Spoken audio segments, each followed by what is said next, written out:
Šiandien mes susirinkome pakalbėti apie tai, kodėl Lietuvoje gyvenimas yra blogas ir perspektyvų kol kas didelių nematyti ir ką daryti.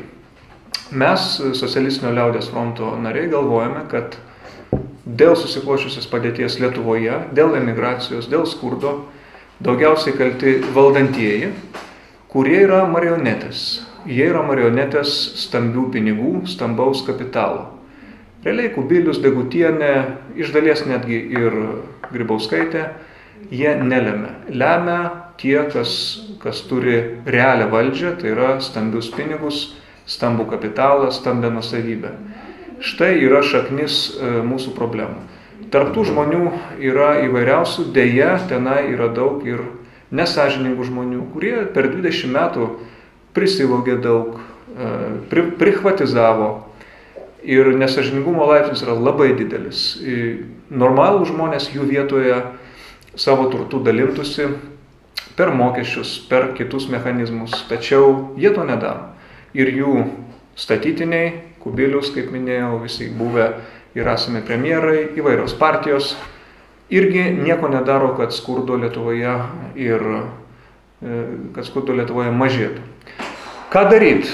Čia yra diskusija ir mane papildys mano kolegos Michailas Bugakovas, pavaduotojas ideologijai, ir Darius Mackevičius, mūsų aktyvistas Vilniaus skyriuje. Aš sakyčiau, kad reikia vienytis. Paprastiem samdomo darbo žmonėm ir smulkiem verslininkam reikia vienytis. Reikia ne emigruoti, o kovoti už savo teisės čia Lietuvoje, vienytis mūsų socialistinėme liaudies fronte arba profsąjungose, kažkokiame tai platesnėme judėjime ir eiti į gatves, daryti demonstracijas, taip pat aktyviai dalyvauti rinkimuose ir siūlyti savo pasiūlymus, kaip išeiti iš krizės, sakykime, Vilniaus miesto savivaldybėje ir panašiai. Toks yra, sakyčiau, mūsų receptas, o mane papildys, manau, konkrečiau ir dėl detalių tiek Michailas, tiek ir Darius. Mūsų valdžios atstovai ir šalies vadovai ir įvairiausių partijų pozicinių ir opozicinių lyderiai dažnai mėgsta pagraudenti, atseit politikoje užmirštas žmogus, atseit įsigalėjo ir žmonių santykiuose ir politikoje, taip vadinamas ekonomizmas. Bet gerbiami ponai, jūs juk ir sukūrėt tą sistemą, kurios širdimi, kurios pamatas ir yra tie dalykai. Ekonomizmas, tai kad žmogus užmirštas ir panašiai. Va. Todėl dabar kalbėti apie tai, kad tai blogai, čia visai nerimta ir nesolidu atrodytų. Reikia galvoti, kaip dabar iš tos situacijos išbristi. Žinoma, galima kalbėti apie tai, kad kažkoks kosmetinis remontas reikalingas, kad galima tą sistemą papudruoti šiek tiek, bet tai nieko nepakeis. Sistema, kurioje viskas paremta pelno siekimu, žmogus niekada nebus tikslas. Jis tik priemonė siekti tą pelną. Ta sistema visa yra persunkta prekinio piniginio totalitarizmo ideologija. Todėl kitaip niekas čia negali būti. Tokia sukurta sistema. Todėl žmonėms, teisingai čia Algirdas sakė, visiškai pritariu, reikia kažkaip vienytis, arba stoti į mūsų partiją, arba stoti į kitas kovingas organizacijos, jeigu jos yra Lietuvoje. Dalyvauti profsąjunginėme judėjime. Žiūrėkit, kas dabar vyksta Prancūzijoje, kaip žmonės sugeba kovoti, priešintis pensinio amžiaus pailginimui. Kokie streikai ir kokias masinės akcijos vykdavo Graikijoje dar labai nesenai. Bet to reikia matyti, kad ir Prancūzijoje, ir Italijoje, ir toj pačioje Rusijoje yra taip vadinami raudonieji tokie regionai, rajonai, miestai, kur į valdžią yra išrinkti tikrai kairiųjų partijų atstovai. Ir merai, ir tarybų vietinių deputatai. Ir jie visiškai neblogai tvarkosi. Bent jau žmonės juos nuolat perrenka. Todėl artėjant ir savivaldybių rinkimams reikėtų rimtai užsimastyti, Kaip mes galim pakeisti, ką mes galim pakeisti? Iš apačios.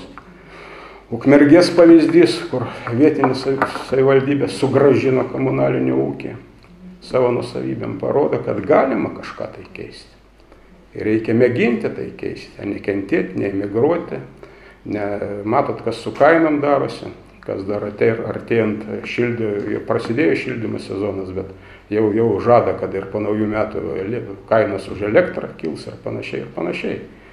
Taip kad jaustis, kad mes įvaryti visi į tokį kampą, iš kurio nėra išeities, čia nelabai gerai. Reikia ieškoti išeities. Reikia aktyviai dalyvauti, ginant savo interesus, savo šeimos interesus, savo vaikų interesus.